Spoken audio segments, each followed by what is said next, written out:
In this video, I'm going to take a look inside the Hulk Marvel Champions Hero Pack and see what smashings await.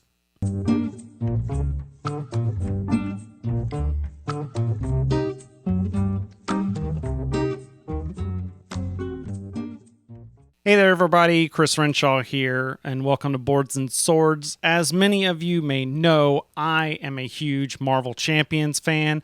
I love this game from FFG, and I just recently got the Hulk Hero Pack from Marvel Champions.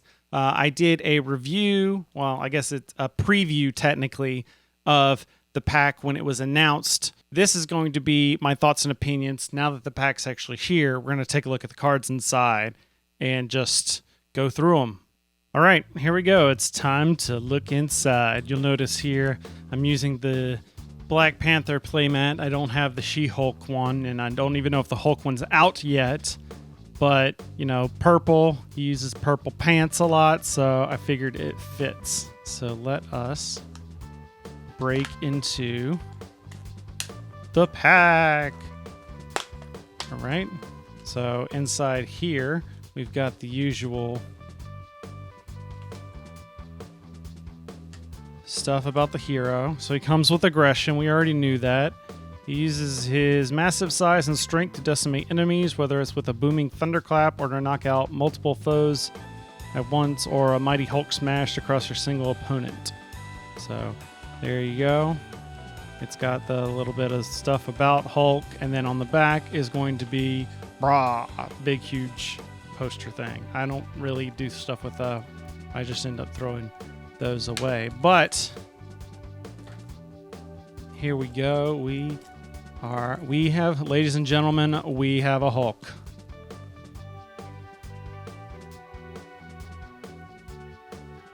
I'm sure I'm not the only person to come up with that statement.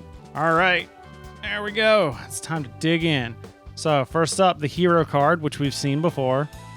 And the forced interrupt when your turn ends, discard your hand because you're the Hulk and you can't plan anything when you're the Hulk. Bruce Banner, on the other way, you get to draw one card and choose and discard a hand, so you can rotate through your cards if you don't have something worth using. So I had seen this and I talked about these on the website, so I won't go too much into that. And of course, Hulk has 0 thwart, but 3 attack and 3 defense because he's the Hulk. So up next, we have Crushing Blow. You can only spend physical resources to pay for this card, obviously. It's a 1-cost event, but like I said, you got to spend that. Deal damage to an enemy equal to your attack. So it's basically a second attack here. That's nice that it's only 1 and you don't have to exhaust in order to do that, especially with Hulk's huge defense. This would be great. So if you defend, you could then play this to get some bonus hits in. And of course, we have 2 of them. And then we have, of course, Hulk Smash. Love the artwork for these cards. Hero Interrupt, 3 cost. When you make a basic attack, you get plus 10 attack for this attack. If you paid for it using only physical resources, that attack gains overkill. This would be really strong when you're playing solo. That could be like an instant move to the next event kind of thing.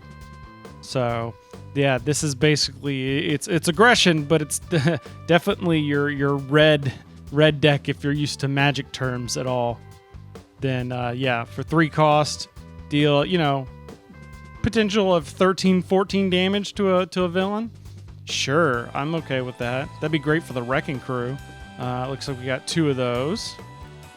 And then the next one is Suborbital Leap. So this is one of your few cards to get rid of threat, and that is remove 3 threat from a scheme, 5 threat if you use it, building only that.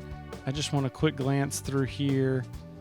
So I am seeing a lot of red, but it isn't an only red deck. I can imagine, though, that people that deck build might want to build in some only red cards for this deck. All right, and we got 2 of those. And then, as it mentioned there, the Thunderclap. Choose up to 3 enemies, deal 3 damage to each of them for 3, so not bad. That's just kind of that's an okay. That's a very circumstantial kind of card. You know, if you got a lot of minions out, it depends. Especially if you're playing at higher player counts, you have a better chance of getting more minions out. So it's okay. Sometimes if you're playing solo, you might not be as useful card, but at least it's a guaranteed an additional 3 damage for 3 cost. We'll see. Unstoppable Force. Ready Hulk. If you used only physical resources, draw a card. That's awesome. I like the 2 cost. Of course, it's a physical resource, and like that you're readying him and getting an extra card. So it really, if you're using mostly 1 cost items, this really only costs you like one card because you're spending 2 and then getting 1 back. So it's a pretty good turnover for that, especially since you're going to have to discard your card as well. This should surprise nobody. 3 cost, all physical energy, limitless strength. And I love that artwork. It's so good. So good. And then a location, Banner's Laboratory. So Banner gets 2 recovery, which I think puts him at 5. Is that right? So 6 recovery. Holy crap. And he has, 18 hit points total? That's awesome. So Banner's Lab. Let's see. Exhaust to get a free resource, basically. And remember, Banner's allowing you to draw up cards. So it's a good, beginning, end of your turn sort of alter ego step where it's just like playing some additional cards before you give up your turn. But just one of those in there. All right, hero form only. Hulk gets an extra attack. Boundless Rage. After you change form, discard this card. Now, something I am not seeing is... Okay. There's only 1 of these cards. I was wondering if you could do this multiple times, but there's only 1 of the cards, so that's nothing to worry about. So this will make you 4 for all those things. But if you ever have to swap out, which makes sense, you lose the rage when you return to... This deck is so thematic. I love it. That's the one thing they've gotten so well with Marvel Champions. Each deck feels like the hero. So that's all the Hulk specific cards. Well, excuse me, this one, the last one here. Immovable Logic. You get 4 additional hit points. It brings you to 22 health. That is redonkulous. And you're getting a Retaliate 1. Okay, no big deal. So, yeah, now we've got the aggression stuff in here, and I'm going to actually pull out. So I'm going to set these. These are all the other cards that come in there. I'm going to set these aside for the moment. So next up, we have Brawn. I have no idea who that is.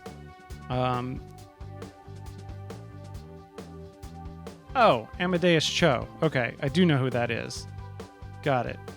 I just never heard him referred to as Brawn. It's a fairly weak ally for 3.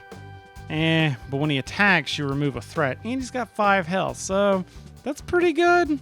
That's pretty good. I do know who the Sentry is. The Sentry's like Marvel's Superman, where he's vastly OP and nobody knows how to write him. 3 attacks, so he's beefy as well. But when he enters play under your control, deal yourself 1 encounter card. This is another very thematic card because the Sentry was always he was so powerful, but he also had a dark side, and he was slightly mentally unstable. So there was a side or what's the right word I'm looking for? There was always a risk to having the Sentry in on a fight because you never know when things might go south, and then he would just disappear, or his dark side would take over and make things even worse. And then we have She-Hulk as a character card instead of having her as a normal hero, but she gets hurt twice, but does 2 thwart. But the stronger she get, or this is a very Hulk-esque thing. The angrier she gets, the stronger she gets. Basically, as most as she gets hurt, she deals some awesome attacks. So right before she dies, if she's at 3 health, she's dealing 4 attack before she gets that final token. And so that's pretty awesome. Kind of wish the Hulk the Hulk character in She-Hulk's deck had a similar effect, but his ability's pretty cool as well. We got Drop Kick. Drop Kick, deal 4 damage to an enemy. Same thing if you only pay with physical resources. Stun the enemy, draw a card. So these are very Hulk-esque cards. Is that Red Hulk? It is Red Hulk. Yes. I want to see a Red Hulk deck. That would be sweet. Yeah, that's Red Hulk down there. All right, toe-to-toe. Choose an enemy. That enemy attacks you, deal 5 damage to you. Whew. You got to withstand attack. And toe-to-toe, I guess it makes sense. 1 cost. That's a pretty heavy price. Like, it's a very cheap card, but it's a very heavy price to pay on it. Especially if you got, if you had Doctor Strange in here where you could get the, use his changing of tokens to where, say, you'd been hit, and you change it to where you get the, like maybe a confusion becomes a tough token, and then you get fought so that it just gets ignored. I'm already thinking of combos here, people. You'll pay for that. We got the Daredevil on it. When the villain attacks you, remove 1 threat from a scheme for each damage you took from that attack. So actually, if you paired that up, if you choose the villain attacks you, and then now you're not only damaging the villain, you're also removing threat from that scheme. So that's another time when that would be really useful. And then some more power of aggressions. Those are pretty self-explanatory. Martial Prowess. Play under any player's control. Max 1 per player. Exhausted. Generate a resource for an attack event. Ooh. This is a pretty awesome card in any deck. Just getting a free resource for an attack. But given all the abilities that Hulk has that require physical resources, this is dynamite in his deck. But in all around, I could see this being needed in a lot of decks to come. Like any aggression deck is probably going to start having this card in it. At least one of them. I know nothing about deck building, but I'm just guessing. To the rescue, remove 2 threat from a scheme, so it's just gives you some benefits in there. We get more energy. Oh, the energy, the genius, the strength, the Avengers Mansion. These are all your normal cards. The Helicarrier. These are your standard basic cards. That's pretty normal. Now we get to all the dad side cards. So Inner Demons. So here you go. Change form. If you're Bruce Banner, discard 2 cards from your hand. Discard the obligation. If you're Hulk, exhaust your hero. Discard this obligation. So unlike normally,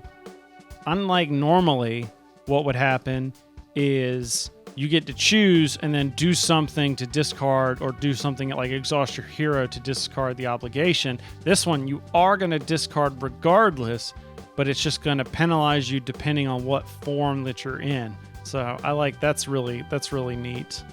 And then we get into his villain, obviously the Abomination. 6 health, 3 and 2 for his attack and scheme. Forced response. After he attacks you, discard the top card. If it's a physical resource, which it most likely is, it's gonna give you an extra 2 damage. That's what the star's there for. So potential 5 damage from a side villain. So that's ouch time. Then we got a side scheme, total destruction. Threat cannot be removed from the scheme while the Abomination's in play. Makes sense because Hulk and him are just kind of going to town. Clash of the Titans. With the enemy with the highest attack attacks the hero or the ally with the highest attack. If no attack was made, this card gains Surge. So it's just basically... Okay, so it's just 3 of those. Okay, yeah, it's just basically like, oh, look. This big powerful thing is going to attack the next big powerful thing. What do you know? So this is the preconstructed aggression deck for Hulk. So that's everything that's inside there. Now you've got the extra deck building cards that are in here. You got the Beat Cop, which reminds me of Beat Cop in Arkham, which is funny. Remove a threat. From a scheme to here, exhaust and discard deal a damage to a minion. So it's all even got a very Beat Cop-ish feel to it. Inspiring Presence. Play only if you're an Avenger.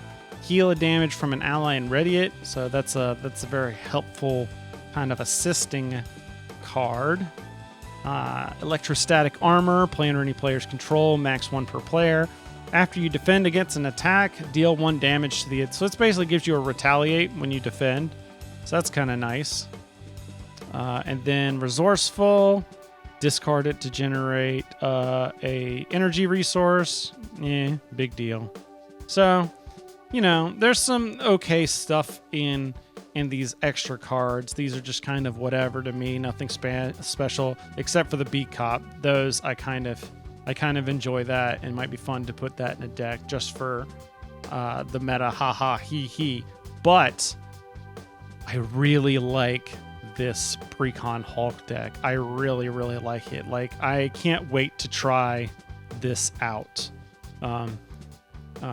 Just off the top of my head, I really love to play aggressive characters, and I really love to play the Justice kind of characters like Black Widow, Iron Man, those kind of Precon decks. So having this, we had Thor, which was a great aggressive character, but this is definitely up the same style. In fact, I need to show my dad this video because this seems like it's just straight up his alley when we play Marvel Champions, is the Hulk deck, because that's just, he's pretty much the kind of almost like the Kool-Aid man running through the wall. Oh yeah! So this is definitely the kind of deck that he would enjoy playing. Obviously, I'm not going to play this one against him because he always usually plays the aggressive type, and that's probably bound to go badly. But if I'm ever playing with other people where they're going to cover some of the threat stuff, then I am dropping this bad boy in, and we're going to do some Hulk smash stuff. So there you go. That's my thoughts on the Marvel Champions Hulk Hero Pact. I can't wait to use this and combine it with some other heroes and see how it fares against the villains that are currently available in the game. And then that makes me super excited because we're only 1 month away from getting the first campaign box for Marvel Champions. So I'm so excited for that. So if you like this video, make sure you like and subscribe it so you get other good gaming awesomeness delivered in your YouTube subscriptions. And make sure you also check out boardsandswords.com. There's some written Marvel Champion stuff in there that you might enjoy as well. But until next time, thanks for watching, and may all your hits be crits.